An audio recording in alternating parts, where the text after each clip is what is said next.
And we're live. We're live. We're live. We're live. We're live. Hey, hey, hey, guys. It is old man G here, back again for another late match reaction. These are the only times I can really do them. So apologies that they're not straight after the game.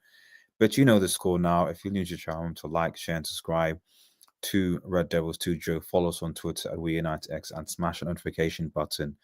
Latest Manchester United news and more. So Manchester United 3, Leicester City 0, and what was ultimately a comfortable game for Manchester United. Big up Atonement in the chat who says Ruben is the best percentage of any United manager, and that is a fact, and that's why in the title it does say thank you, Rude, because whatever you say about Rude, whatever you say about Rude, he stabled the ship. He stabled the ship for us where we were down, and yet he had 4 games. I would have liked us to actually beaten Chelsea Old Trafford. That would have been nice. Unfortunately, it didn't happen. But, you know, you beat POK, you beat Leicester City, you know, so it's all good. And says, get Cooper sacked now. I mean, you know, he's not that great. He's not that great. I confess, he's not that great. Maresco, on the other hand, well, you can see what's happening. Make him walk home from Manchester, you know, so all I'll say, Ant, is isn't what's his name? Ex Chelsea guy. He's available, isn't he? I'd go get him. I'd go get ex Chelsea guy. Not Lampard, the other guy, Potter. I think he's available, man. So here says you catch a spoiling. I did 2-0 down against Braga at halftime, and then to turn around 4-2. Hopefully, fingers crossed, we're in safe hands. Hopefully, I was going to say. By the way, guys, make sure that you subscribe to Ant's channel. He's a Leicester City fan. Unfortunately, they were on the bad end of a result. Actually, they've been the bad end of 2 results against Manchester in the Carabao and in the league. So it's not looking good for Leicester City right now. But make sure you go and subscribe to his channel and give him some support. But yeah, this it's both. Obviously, Amorim will hopefully be coming in to Manchester United after the international break. We are now going into an international break period now. So it is what it is. No Premier League football, but at least for some time anyway. But it will give us a good enough time to assess where Manchester United season is and what the future is, because the reality is that United is still 13th place in the league, although we're only 4 points from Chelsea, given what happened this evening against Arsenal. So there is a path. There certainly is a path, but it looks like there's new beginnings. I'll say new beginnings, definitely, guys. Bloke's a disgrace. Anne isn't happy. With this guy. But like I said, go and get Graham Potter, man. Graham Potter. There are better managers out there than that Cooper guy. And Mustafa says, "Hi, RDS. Big up Mustafa. Big up Mustafa, man." Carl says, "Anti rant." It was funny as fuck. And Mustafa says, "Oh, sorry, Isaiah says, I've had a fair few quid on United getting top 4. Well, this is interesting, Zoe. This is interesting. I hope you're right. I hope you're right. But I will take top 4, or I'll even go on better. I'll even go 6th place, but with a Europa League. If we can win the Europa League, because this Manchester United team, this squad, should be good enough to win the Europa League. It really should. We should be able to win the Europa League. And now, in fairness, we've not lost the game in the Europa League yet, but we should be winning this Europa League. We really should be. Amarin says, Amarin won 4-2. Yeah, well, exactly. That's what I'm saying. He came back and they won 4-2. So I got to give him that. If Cooper was a dog, oh dear. I'm not going to read that out. We got Ipswich interesting break. Bruno was good today, RDS. Yes, he was. I think that, to be honest, Bruno hasn't been that great this season. And this was probably one of his best games. We've got a lot of players. They had really good games today. FYI, I saw what happened with Garnacho. We'll probably talk about that a little bit later. With the idea that he didn't want to celebrate because he feels the fans are not behind him or something. So, and I think, and on the one hand, I think that's sad, because at the end of the day, Garnacho is still a young player. He's going to be inconsistent. So the fact that if there are people and fans that are saying he should be sold, he's crap, he's awful, blah, blah, blah, blah, that is wrong. That is definitely wrong, you know, and that's the same thing I would say for Hoyland, for Ahmad, for Manu, etc. That is wrong. Now, what I would say, which is frustrating about Garnacho, and I've been honest about that, is his decision making needs to be better. His decision making needs to be better, and that is what's been frustrating. It's when you're seeing him play and you're like, you're making decision making. It's the reason why Casemiro was shouting at him, because it was like, bro, you know, track back, defend, etc. You know, that was the stuff that wasn't good enough, in my personal opinion. P.S. Alvaro Cancelo to 10x of been balling out for SMP. Yeah, indeed he is. Indeed he is. I saw that. You sending the link tonight? Unfortunately, not for this stream. So because I'm actually busy working, so I've got about a half an hour period where I'm doing this stream. So that's basically why. So yeah, but we are going to be. I'm hopefully going to be doing a live show next week, an international break, where we kind of discuss Ruben Amorim and the future for Manchester United, and a live open discussion. What are people's thoughts on him, and what do they want to do? So yeah. Plus or minus a mini sort of season review as well, as and what the future is. So yeah, and obviously he will take Van Nistelrooy. So yeah, I mean, I think overall, you know, fantastic goals by Bruno and Garnacho today. Really, really happy with them, the way they performed. I think probably the only people I can think that had not great games. I think Dallo has not been great for a while, but I mean, you can make a case that is it just because he's played so many games, Dallo. He's played so many games. We only have 2 fit fullbacks, and he's played so many games. And Luke Shaw and Malacia, hopefully, the likes of Shaw, Malacia, Mount, when hopefully these players come back, hopefully they can, you know, contribute to this team. Euro, likewise, you know, coming back as well. So I think this is a good time. I think, you know, this international break, it's going to be a good time. Hopefully some of those players will come back rested. And come Ipswich, we'll see the debut of players like Euro. We'll hopefully see some of our left back, fullbacks come back, and that'll be good. Because if that, yeah, I mean, say Mustafa says Euro Short is back for Ipswich game RDS. Exactly. In which case, if that's the case for me, well, I mean, I don't know. This is the thing about Shaw. Like, I don't know. Do you start Shaw? I don't know whether you start Luke Shaw. Like, if he gets injured again, I mean, how do you manage Luke Shaw now? I don't know how you manage that guy, really. But he is a left back. So you maybe you got to start him, and it's against Ipswich as well. So you got to start him. You know, if you can't start Luke Shaw against Ipswich, you know, Talon, who can you start him against? And yeah, he got us one beaten since 10x. I think he did.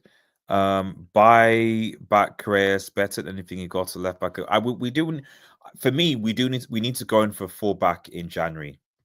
A fullback and plus or minus, maybe not in the midfielder right now. If we can get an affordable striker here, but a fullback, yeah. Because I don't trust Malacia and I don't trust Luke Shaw. I don't, with the injuries, I don't. I think one of them has to go. I think we need to sell one of the fullbacks in the summer. One of Shaw. Malacia still, you know, we'll see. But for me, it probably is Shaw's probably got to go. And then you buy another fullback. That's what I would do. Mainly should be back after the international break. Exactly. That would be good for the team as well, for the midfield. It'd be really good to see what Amman starts off with. Although, you know, Agate is started to come into his own as well. So it'll be interesting to see how that midfield will he play Manu and Agate? Will he play Casemiro and Agate? Who knows? And Avo Nuat from Fernandes buyback is 8.6 million. Yeah, no, he is. Boxers sell, but I imagine that's regarding our left backs. So I mean, I think Malacia might be harder to sell, but Luke Shaw probably you'd be able to get a good penny for him. I think still. But we'll see what happens. But yeah, but back onto this game. Yeah, at the end of the day, I think that although it still wasn't the best game of football to watch, the fact that United scored 3 goals, thank goodness, getting that goal difference back up. The fact that this is a game which ends Ruud van Nistelrooy's unbeaten run, 3 wins, 1 draw against Chelsea, no less. I think we've got room to be positive. I think we've got room to be positive. You know, it wasn't looking good. You could make a case, would have Ten Hag won those games? He potentially could have.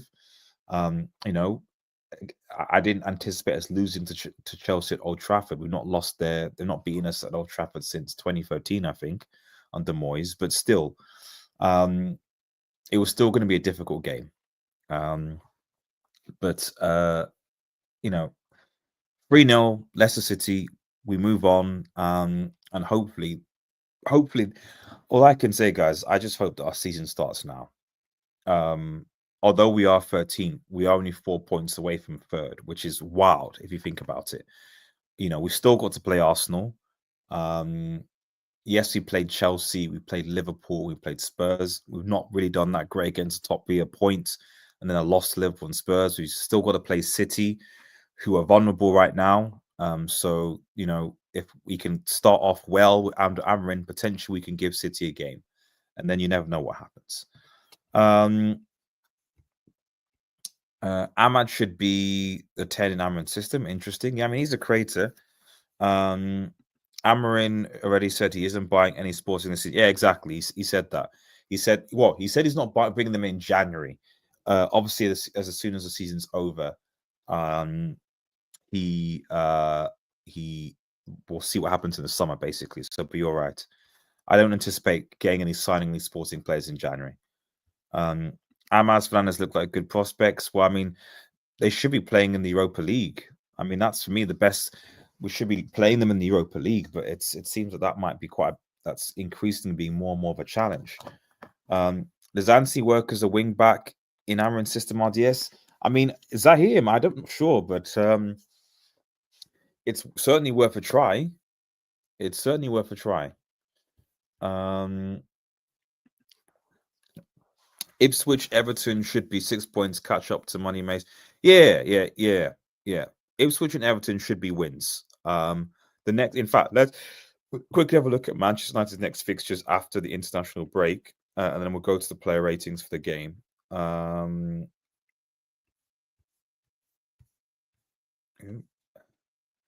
have a quick look. So, yep. So, Ipswich Town away, we should win. Border Glimt at home, again, should win. Everton at home, again, we should win. So these three we should win. We then have to go to the Emirates, and that's going to be a challenge. I still can't remember the last time we beaten Arsenal. The last time I remember we beat Arsenal at the Emirates is when Jesse Lingard danced on their stadium. But Arsenal away at the Emirates will be tough. Even Forest at home, I think, will be tough with the way that Forest are playing. If Amorim can get us to click early on and we can build confidence, then it'll be fine. But Forest at home is not going to be easy. These two games are not going to be easy games, but I feel we should win these three. We should beat Victor Pleasant away, and then you've got Manchester City and then Spurs and EFL. So it's not completely easy. Even Bournemouth at home will be challenging because Bournemouth are a bogey team for me. I'm worried about Bournemouth, to be honest. So, but certainly for the next three, should be in the bag. What happens in these next three games, we'll see. I'd like to think that out of the three, we can get at least a win and 2 draws. A draw away at Arsenal and City is a good result, and a win at home to Forest. But, you know, who knows? Who knows what Amorim will deliver? Where is it? Sorry. We'll bring back. What do your chat saying? And then we'll go into the Giggs, 2 wins, 1 draw, lost. Carrick, 2 wins, 1 draw. RV 3 wins. Yep, that's true. That's true. I just want 6 and the overbuild next season for top 4 RDS. Take FA Cup. Yeah. I think for me, if we can't secure top 4, potentially top 5, because obviously remember, 5th place might be a CL spot for England. For the way that English teams are doing so far in the whole Champions League format, we're definitely, I think, ahead based on the Champions League format. I'm not sure about the Europa League because United are nowhere near top, and Spurs. Well, Spurs are doing okay, I think, as well. And then the Conference League, Chelsea are basically destroying it. So I would imagine so far that if things go according to plan, I suspect Chelsea are probably going to win the Conference League. I think they're probably going to win the Conference League. Whether Spurs United win Europa League remains to be seen. And then obviously you've got the others. But I would imagine, unless City do a disaster class and Arsenal disaster class, that England will get another spot. In which case, if we can get top 5, that'll be something. Jokeres is a trick much. He's looking good. He's looking good. Our own has a good record against Arsenal sport. That is true. That's true. Well, I expect Arsenal to be better with the results getting it. So 7 points next week. Yep. Okay. Spurs are better. Yeah. Spurs are definitely favorites for the in my opinion, Spurs are favorites for the Europa League. But it's also Spurs. That's the only thing that I can say against them. As you saw today, they beat Villa away 4-1. Awesome. And they went back to home and they lost Ipswich Town. Big up Kieran McKenna. So this is the thing with Spurs. They're just inconsistent. And when they need to, win, they don't. They're just Spursy. So that will always be the thing that will say, I could never say that Spurs are favorites of anything because they are just so inconsistent. They are Spurs. Right, let's quickly go to the player ratings, guys, and then we'll probably have to head out of here. Let's go. Okay, and let's share this. Okay, now let me know what you think in the chat, and obviously let me know who your man of the match is for this game in the chat as well. Onana for me, yeah, he made that good one-on-one save. And we won the game, clean sheet. Yeah, I'll give him a 7. 6.4 is what the average people say. But yeah, I mean, what more can he do? I don't think he was that busy. He's not been pelted, but he's improving. And,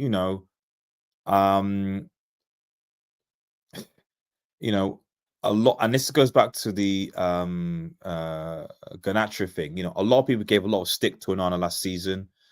He just come to Manchester United. It was his first season. He needed time to adjust, and people slated the guy. And now people aren't really saying anything about Onana anymore.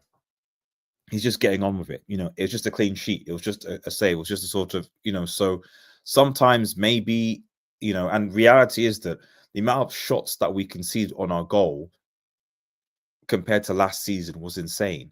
So maybe when you're not having constantly peppered with shots and you're given time to sort of settle in, maybe you can do something. So for me, Onana, I don't have any real beef or issue with his performance. For me, I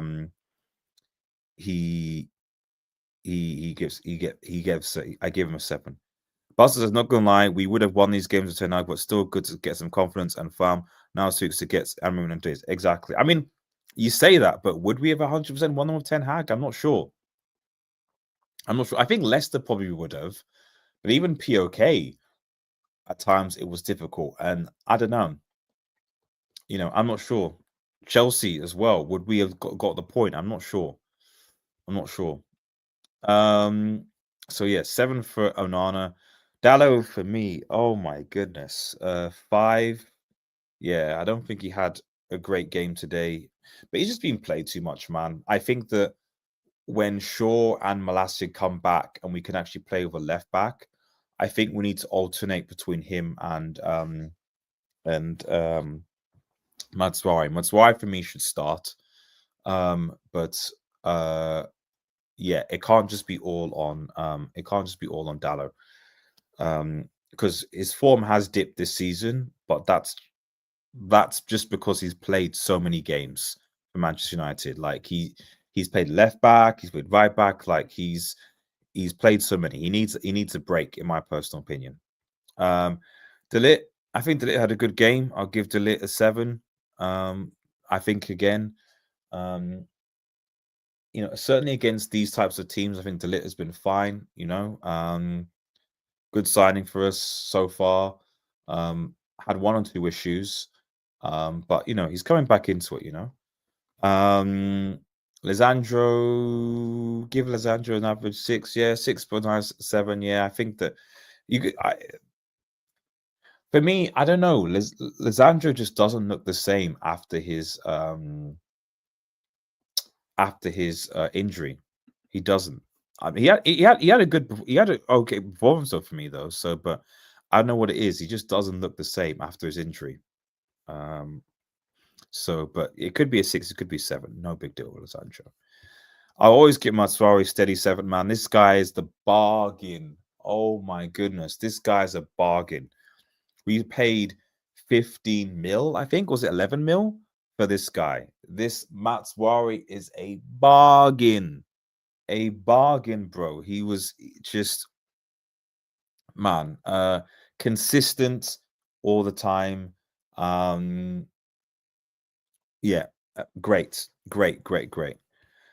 Agati actually had a very good, and again, going back to the first season thing, giving him time, so um, we shouldn't be writing players off after the first week, first season, even the stuff that people talk about Mbappe, Mbappe, it's his first season, man. I think that some players just take, no matter how good or bad they are, they just take time to settle in. It's as simple as that. They take time to settle in, and Mbappe and Agate is starting to settle in. Ergo more than Mbappe is. Mbappe is taking a lot longer to settle in, but he's settling in nonetheless. So for me, I think I'll give what would I give Agate? I'll give Agate a 7. Yeah, 7, between 7 to 8. Actually, yeah, give Agate an 8. I'll give Agate an 8. I'll say I'm gonna see on 7. Like, yeah, I'm more prone to give him an 8. Okay, fine. Casemiro, I'll give a 7. Casemiro had a good game today as well. He's been, ever since Liverpool, Casemiro has actually been pretty good for us. He's been steady. Now, I mean, you could argue what's the opposition that we faced, because we faced Liverpool and Spurs earlier, and Casemiro was not good in those games, so we've not really faced necessarily the highest caliber of opposition since then. So it'll be interesting to see if he plays against a City and Arsenal, how we see, because that's the test, isn't it? It's fair enough doing it against Leicester City or POK, that's fine. But how are you going to perform against Arsenal, against City, against Liverpool? Those are teams that United need to be closing the gap on. It is what it is. But Bustle says Marcy is definitely off after injury, but hopefully for back three. Yeah, hopefully the back three will help him. I agree. Let's go. Ahmad, give Ahmad a 7 as well. Again, another solid game for Ahmad. He's my right wing as far as I'm concerned. If we're gonna still play wingers under the Amarin system, where I'm not sure we will, but if he is playing, you could put him in the number 10 role as well. But for me, he's got to play. He's got to play. He just gives us. He's the footballing intelligence, so is there with him. Again, another solid performance by him. Did the nice flick to Bruno for the assist for his first goal. Obviously he's had a very good week, Ahmad. A brace against POK at home, then nice assist. I hope for Bruno at Leicester City. Just keep on giving him games. It'd be interesting to see, like I said, where he plays. Where any of the forwards play, to be honest. So, but we'll keep watching and see. Bruno again, solid game. Arguably his best game of the season, I think. He's just not been up to it this season so far, and he said so himself. He said he apologized to Ten Hag when he left. I agree with him that we don't have to react or overreact to performances, but at the end of the day, United have a manager sacked and are 13th. So you got to understand, Bruno, that the fans are going to be unhappy with that, especially given that they've not competed for a title in ages, So, but hopefully with Amarin coming in, Portuguese connection, whatever, like this is the beginning of something special. So yeah, but good game for Bruno. Rashford, oh man, I don't know what Amarin's going to do with this guy. What's happened to this dude, man? What's happened to Rashford, man? Give him a 5, man. I don't know what's happened to Rashford. I generally don't know what's happened to this guy. I really don't. I really don't know what's happened to him. Rasmus 6. Yeah, I'll give him because he's, unlike Rashford, who's been here for ages, Rasmus is still here. Okay-ish game. It could have been between a 5 and a 6, but it's Rasmus's second season, and I guess the only thing of Rasmus is the second season. Are we seeing the improvement yet? Probably not. It's quite possible that Amorim might want to get his own striker in, as you can imagine. So, but Rasmus needs to. Hopefully, he'll get better. I mean, obviously, to come back from an injury, but again, ever since he come back from the injury, he's just not really at it, Rasmus, and it's a bit of a shame. Substitutes, Eric's Johnny Evans is fine. I'll give him a 6. Yeah, did it well. Ericsson likewise. Garnacho, come on. Let me give Garnacho a 7, man. A brilliant goal by Garnacho. And let me address this thing because obviously Bruno, Garnacho didn't fully celebrate, he said, at the stadium. And Bruno said it's because he feels like the fans aren't on his side, or to that effect anyway. Now, like I said at the start, Garnacho is an academy player and is also a young player. And this isn't the type of player who should be saying sell, get out of the club, he's crap, he's useless, etc., etc. Shouldn't at all. He should be backed and supported by the fans. There's no doubt about that, in my personal opinion. What I would say about Garnacho is that he has been criticized this season. The criticism has been valid because, again, I love you, Garnacho, but United are 13th place and a manager's been sacked. So the criticism is going to go onto the players. And unfortunately, there have been times when you've not been playing that well, especially when you started for Manchester United. Because when you come on as a sub, you're amazing. But as a starter for Manchester United, it's not been as good as we would like. When you're making your decision making, which has not been that good at times, to the point that your own teammate Casemiro shouts at you, you can kind of see where the frustration from certain fans comes in. So my frustration with Garnacho is that it's more of a frustration. It's not that you're not good enough. It's not we don't think you're good enough at all. It's that in order for you to go to that next level, your decision making needs to be better, is what I would say. And my worry with Garnacho is that it's going to be a similar thing with Rashford, where he came on the scene, he was good, he had pace, he was scoring many goals, he was good, and then